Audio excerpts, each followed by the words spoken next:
I'm gonna do the Abyss. What are you doing? You're not gonna do nothing in my world.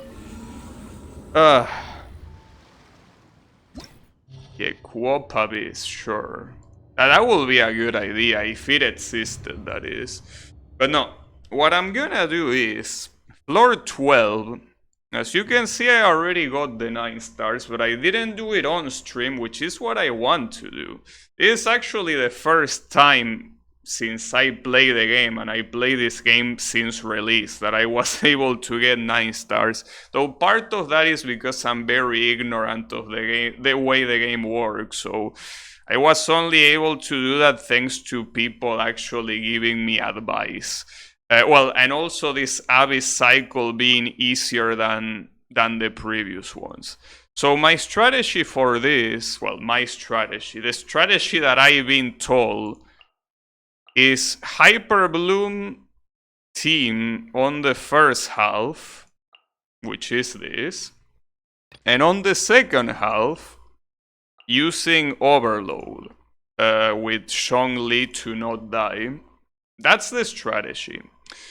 We will see how it goes. The first chamber might take a couple of attempts. I might need to retry because it's very annoying.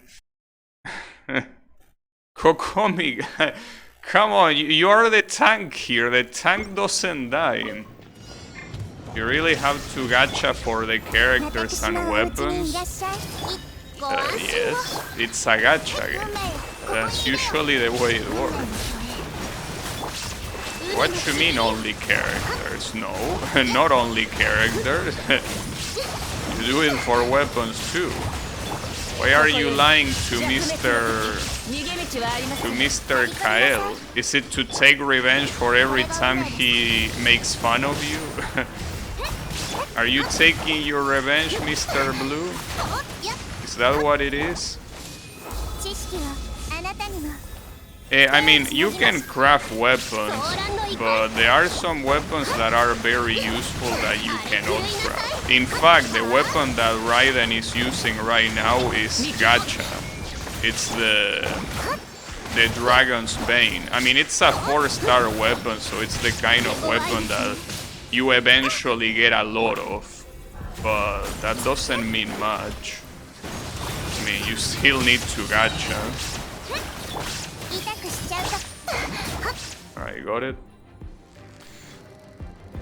But yeah, I mean, Kokomi is using a crafted weapon. Well, Zhongli, for example, here is using like a 3-star weapon, which is something that you get immediately, pretty much. Kazuha is using a gacha weapon, which is the Favonius sword. So the Favonius sword is something that it's relatively easy to get. It's a common weapon, even though it's gacha. Fischl, on the other hand, is using a gacha weapon that might not be very easy to get. But yeah.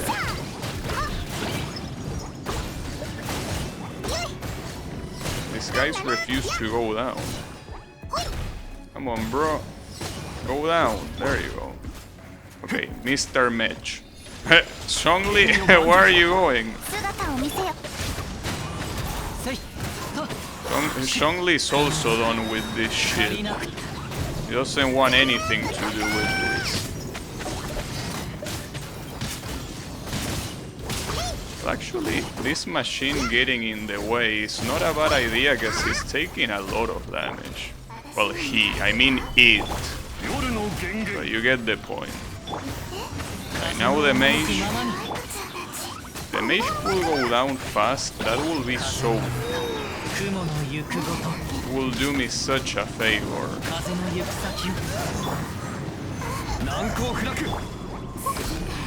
Wait, not this shit again. Come on. Bring this guy down, please. Bring him down.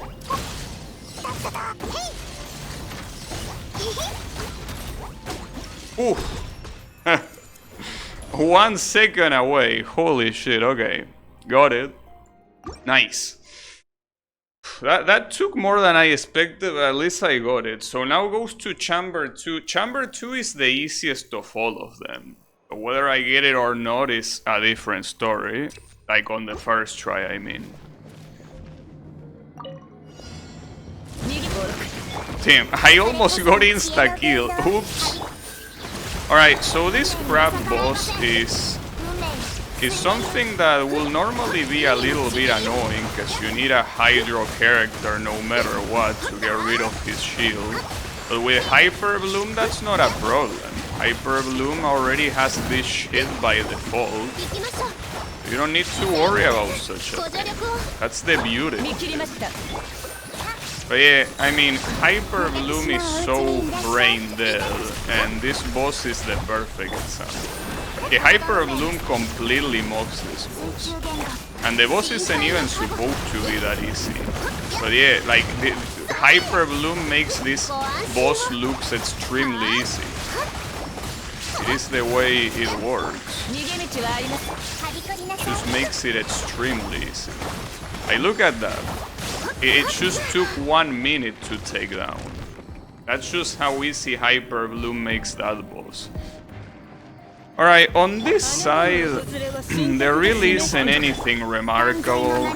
It's just a bunch of random ass mobs and that's it. I mean, it's annoying simply because they have a lot of HP like it's usual at this point of the Abyss, but I mean, it's whatever, you know. Will be worse, will be better, I guess, but they are just regular little bitches. The ones that come next are especially annoying in the HP department. Not these guys, I mean after these guys. Like, they are these weird ass new enemies from Fontaine. They have quite some health, and not only that, they also have an interesting like amount of bullshit with some shields. I mean, the shields are not a problem particularly, but they are weird in the way they work. Look, I'm just gonna use Zhongli's burst. Zhongli's burst is what people usually say. It's a DPS loss, and they are correct. It is a DPS loss, which is the reason why it's the first time I use it now. But since we have enough time here, I don't mind using it, because this floor is free. In fact, I'm gonna save the burst of every character just to make sure that when the next boss comes, which is the one that matters, I actually have enough. So actually, you're not giving it to me. Well, I'm probably gonna recover by the time the boss comes. So yeah, this chamber is free. It's not a DPS loss when you have an Ahida Meteor mod. You think so? The big bottom Mona mod? What you mean? Mona's bottom is perfect as it is. Damn, the blessings here are very lucky. Having normal and charged damage attack buff is perfect for Klee. Especially the charge attack, of course. So for this one, you need to do a little bit of enemy placement, because it's important where the enemies go. Since you will need you will need to be in a specific place by the time they are there, which is right on here. Because you need to be next to this guy. This guy doesn't move much, but the bitch that spawned there, that one moves a lot. Well, you can see that she's already here. It's like, you call, bro? But yeah, this is a very, very annoying enemy. This one. The other one with the machine gun is not a problem, but this enemy is such a piece of shit. Very annoying enemy. She just does whatever she wants. Damn it, I fucked up the casting here.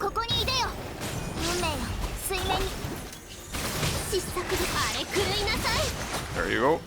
Okay, now comes the final boss. This will be a problem. This looks like Dynasty Warriors, but with less enemies. Yeah, It's a clusterfuck. Okay, so this boss is extremely annoying, deals a lot of damage, has a lot of health, he's an absolute bitch. So this is the one that might take multiple attempts from me. Even with Songli's shield, this guy deals so much damage, an obscene amount of damage.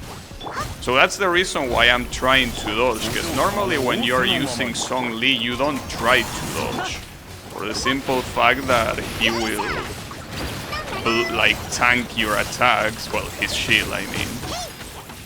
But yeah, here he doesn't really care too much, the boss, I mean, because he just deals that much damage. He really hits like a truck. And the fact that he has a lot of HP doesn't help either. Thankfully, Klee should be able to take him down, especially with this multiple buff to charge attack. It should definitely take it down. Well, in fact, he's halfway there.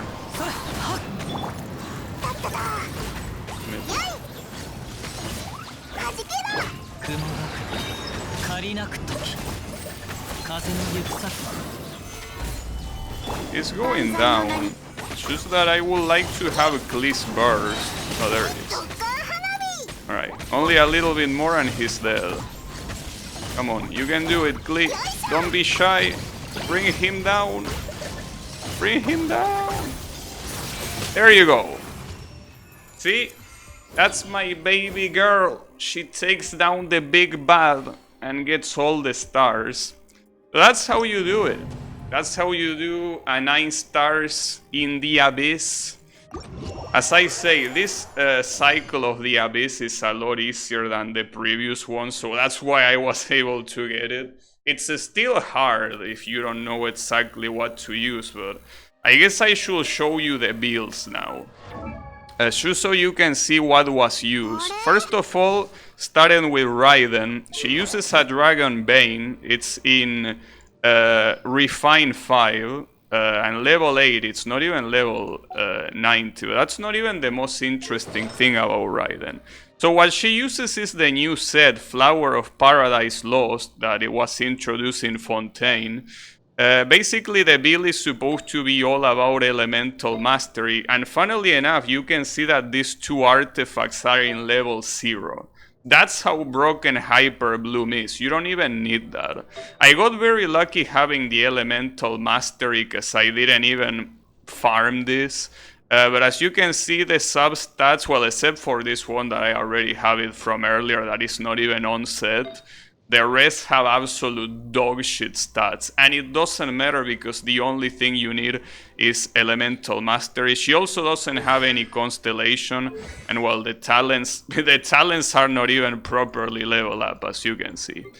Nahida here, well, the talents actually, she has 9 and 9, she's relatively high. Well, also level 90, uses sacrificial fragments on level 80. Not any refin for what I understand. No, right? No, it's in rank 1. The artifacts, she uses the Dendro damage set. Basically, it's all about, well, elemental mastery and I think energy recharge. Well, there is some critical rate here and there, but it's mostly elemental mastery. And that's the end of that. It's not much mystery. Yeah, a lot of level 80s, I know. Yeah, I didn't roll anything on that. She has no constellations, also she's C0. Well, now Kokomi, she's also C0. The talents are all on 6, nothing out of the ordinary. The weapon, she has the prototype Amber, so this is something that you can very easily craft. It's nothing out of the ordinary. And for the artifacts, she has the Ocean set that it's basically focused on HP. And, well, ironically, the offset is a flower. But basically, it's based on energy recharge and HP, since her damage and her healing scales with HP. You can see the artifacts focusing on that. HP for the Sands, the Goblet also with HP. And this is important. The healing bonus on the headset, because healing is what makes her deal damage thanks to this set with that little bubble. Yeah, Kokomi could have more level up talents, but yeah. Well, and then is Mona. Mona is a character that is easily replaceable. I just like having more Hydro application, but you don't really need to have her.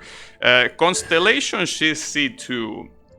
This doesn't really matter too much though. C1 helps, C2 is completely useless though.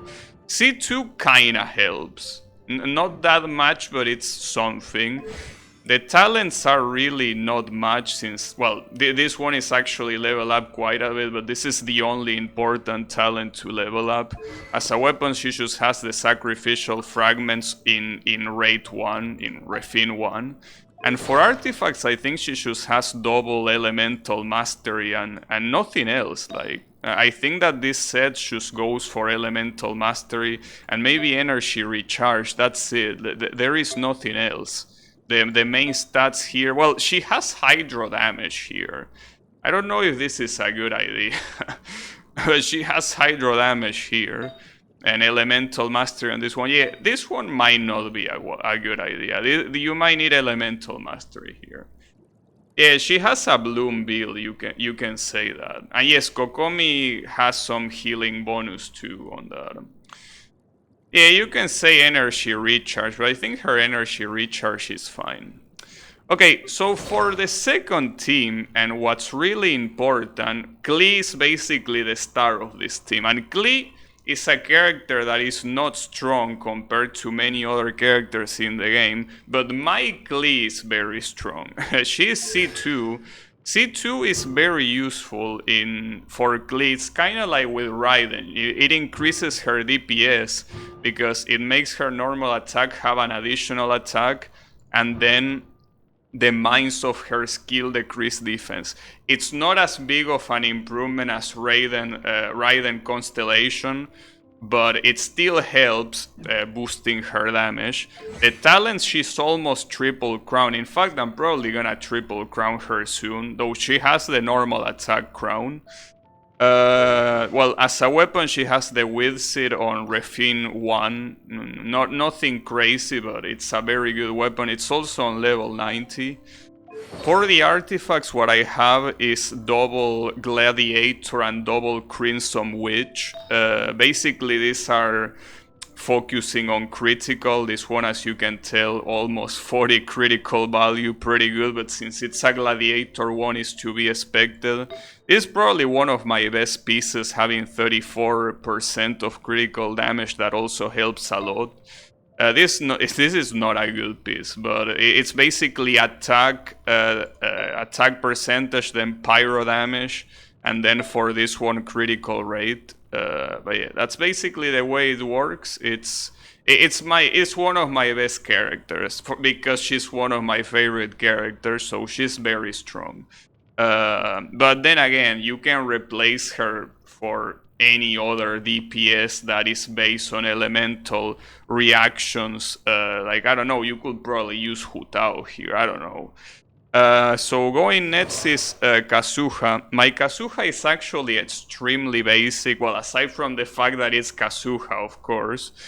But he basically doesn't have any constellation. Well, the talents are relatively level, but as a weapon, he just has a basic ass Favonius sword on level 80. It's not even refined, it's R0, well, R1, I mean.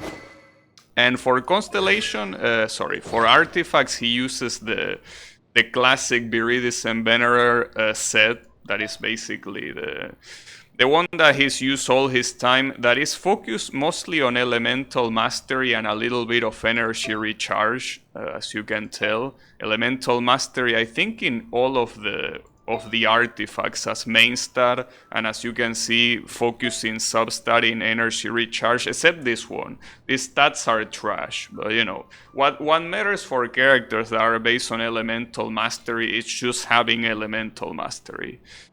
So the next character is Fischl. Fischl also is another character that I have that has a lot of... that is very strong. She's C6, actually, so this helps, though it's not super necessary, but having Fischl on C6 definitely helps a lot. For talent, she has full crown at the skill. This one is not really that useful, but the skill is useful and you want to crown it. This one is worthless. If you use her off field, this doesn't serve any purpose, so this being 7 is useless. For weapons, she also has the Skyward Harp. Well, obviously on regular refine I only got one. And even if I got another one, I wouldn't waste it on a refine. But yeah, this is also another reason why she's... why my particular Fischl actually has some investment. And for artifact, she has the double Thundering Fury and double Gladiator. Well, basically basing substats on critical rate and critical damage. That's pretty much the way it works. And for this, well, you have attack, electro damage, and critical rate, which is how it classically works. But it's mostly based on critical attack as substats, and well, critical value, I mean. And for the last character is Zhongli, which is probably one of the most basic characters alongside Kazuha that I has, and the easiest one to build. And you don't even need Zhongli, you could just build any shield there and it will still work as long as the shield is strong enough. So as you can tell, the weapon is a 3-star weapon, like the most basic thing you can have. The fact that it's R5 is worthless. Like this bonus is absolutely worthless. Damage against slime serves no purpose, obviously. But what's important is the HP bonus, because with Zhongli you want HP in everything. The most HP you want, you have, the stronger your shield is. For artifacts, you have, well, basically Tenacity of the Millelith with focus on HP. Basically, nothing but HP. You should care about HP and nothing else. Every other substat is worthless. It's just HP. You care about this. And obviously, as main stat, you only care about HP, obviously. But yeah, that's the point. Just HP. I guess if you can throw energy recharge if you want to throw the burst, but the burst is usually a DPS loss, so you don't really want to use it. He's also, well, the talents are not even really level up, though. If you want to level it up, you have to level this one up. And Constellation, he doesn't have any, so, you know. Well, that's basically the characters that I use under build, so you can see that outside of Klee and Fischl, everything else you can easily get it without spending much. Well, I guess also except for Nahida.